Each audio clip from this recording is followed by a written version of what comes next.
பாமக விவகாரம் தொடர்பாக சிவில் நீதிமன்றத்தை அணுக உச்சநீதிமன்றம் உத்தரவை பிறப்பித்திருக்கிறது. இது தொடர்பான கூடுதல் விவரங்களை வழங்குகிறார் சிறப்பு செய்தியாளர் ராமகிருஷ்ணன். ராமகிருஷ்ணன், தற்போது உச்சநீதிமன்றம் பாமக வழக்கை சிவில் நீதிமன்றத்தை அணுக உத்தரவு பிறப்பித்திருக்கிறது. மேலதிக விவரம் என்ன? அதாவது இந்த வழக்கை பொறுத்தவரையில் உச்சநீதிமன்றம் உத்தரவு பிறப்பிக்கவில்லை.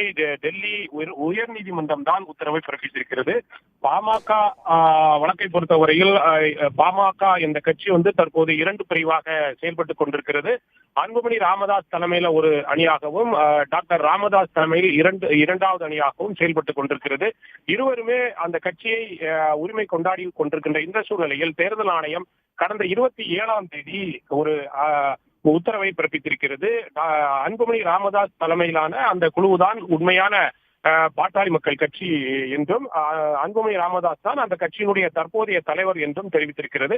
அதை எதிர்த்துதான் டெல்லி உயர்நீதிமன்றத்தில் ராமதாஸ் சார்பில் வழக்கு தொடரப்பட்டது. அந்த வழக்கு தான் இன்றைக்கு டெல்லி உயர்நீதிமன்றத்தில் விசாரணைக்கு வந்தது. அப்போது டாக்டர் ராமதாஸை பொறுத்தவரையில் அவரது சார்பில் ஆஜராயிருந்த வழக்கறிஞர் என்ன கூறுகிறார்கள் என்றால், ராமதாஸை பொறுத்தவரையில் இந்த கட்சி தொடங்கப்பட்டதிலிருந்து தற்போது வரை அவர் நிறுவனராக இருந்து கொண்டிருக்கிறார். கடந்த 2022ஆம் ஆண்டு பொறுத்தவரையில் ஜூன் மாதத்தில் பொதுக்குழு நடைபெற்றது. அந்த பொதுக்குழுவில் அன்புமணி ராமதாஸ் தலைவராக தேர்வு செய்யப்பட்டார். அந்த தேர்வு செய்யப்பட்ட நாளை பொறுத்தவரையில் 3 ஆண்டுகள் பாட்டாளி மக்கள் கட்சியினுடைய தலைவராக அவர் இருப்பார் என்பதுதான் அந்த பொதுக்குழுவினுடைய முடிவாக இருந்தது. அவர் 2025ஆம் ஆண்டு ஜூன் மாதத்துடன் அவரது பதவிக்காலம் என்பது முடிவடைந்தது. அதை தொடர்ந்து டாக்டர் நிறுவனராகவும் இருந்து கொண்டிருக்கிறார்.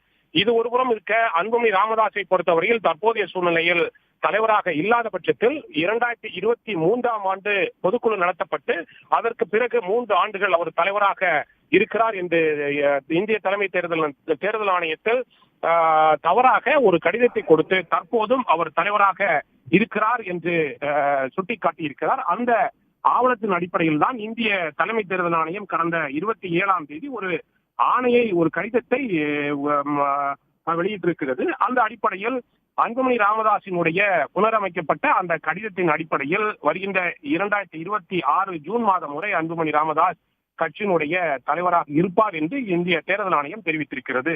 இது முற்றிலும் சட்டத்திற்கு விரோதமாக இருக்கிறது. இன்னும் இது மட்டுமல்லாமல் ஒரு கட்சியினுடைய உள் விவகாரங்களில் இந்திய தேர்தல் ஆணையம் தலையிட முடியாது என்பதும் ராமதாசனுடைய கருத்தாக இருக்கிறது. ஆனால் அன்புமணி ராமதாஸை பொறுத்தவரையில் 2026ஆம் ஆண்டு வரை தான் கட்சியினுடைய தலைவராக இருப்பதாகவும் டாக்டர் ராமதாஸ் தொடர்ந்த இந்த வழக்கு விசாரணைக்கு உகந்ததல்ல, எனவே அந்த வழக்கை தள்ளுபடி செய்ய வேண்டும் என்று கோரிக்கை வைக்கப்பட்டது. தேர்தல் ஆணையத்தை பொறுத்தவரையில் 2 பிரிவினருக்கும் இடையே இருந்த தகராறு தொடர்பாக 2 பிரிவினரும் தங்களது மனுக்களை தாக்கல் செய்திருக்கிறார்கள். அந்த மனுக்களின் அடிப்படையில் அன்புமணி ராமதாஸ் கொடுத்த அந்த ஆவணத்தின் அடிப்படையில் தான் தற்போதைய சூழ்நிலையில் பாட்டாளி மக்கள் கட்சி அன்புமணி ராமதாஸ் தலைவராக நீடிக்கிறார். அவர் வருகின்ற 26ஆம் ஆண்டு ஜூன் மாதம் வரை நீடிப்பார் என்று நாங்கள் கடிதம் கொடுத்திருக்கிறோம்.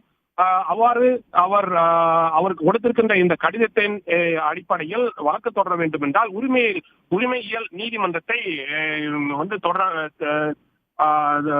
உரிமை நீதிமன்றத்தில் வழக்கு தொடர வேண்டும் என்று தேர்தல் ஆணையம் சார்பில் தெரிவிக்கப்பட்டது.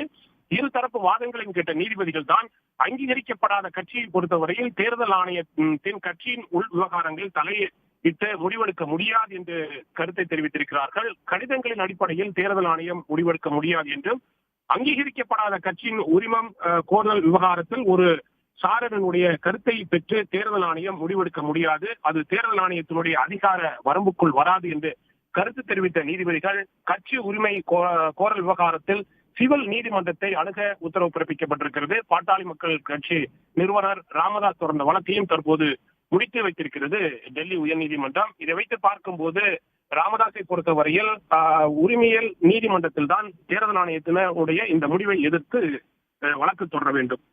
உடனுக்குடன் செய்திகளை தெரிந்து கொள்ள சன் நியூஸ் பெல் ஐகானை கிளிக் பண்ணுங்க.